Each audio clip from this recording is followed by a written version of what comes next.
But first tonight, we are learning the identity of a woman killed in a murder-suicide in Katy. Deputies say her estranged husband shot her to death and stabbed another woman before turning the gun on himself. The wife was a 35-year-old mother of 3. Troy Kless joins us live tonight after speaking with the victim's attorney this afternoon. Troy?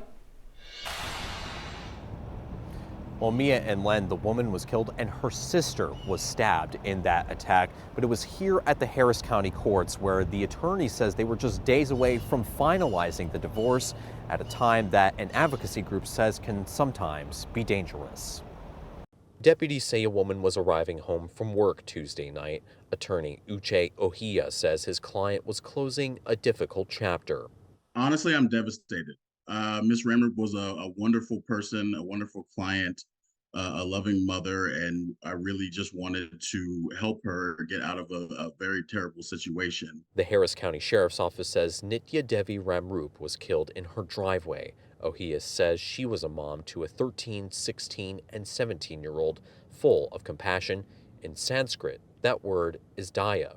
Our founders were all Indian American immigrants here to Houston. Rachna Kare is the executive director of Daya, which has several resources for women fleeing domestic violence. While she doesn't know the specifics of Ramrup's case, she says many South Asian women face barriers. These barriers can be really tangible, such as language or immigration status, but they're also really cultural. It's about the stigma against divorce. Ohia says he met his client 11 months ago to file for divorce. To hear that her worst fears came to pass, it breaks my heart. Days away from finalizing divorce, Ohia says Ramrup had a protective order filed against her husband.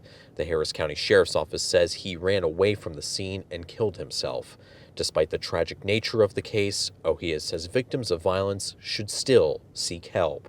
By the end of my representation of her, unfortunately, she was very, very strong, and she wanted to start a new life, and she wanted to make sure that herself and her children were protected. The attorney says that they did have a protective order, but the Harris County Sheriff's Office says all of the previous history is still under an active investigation right now.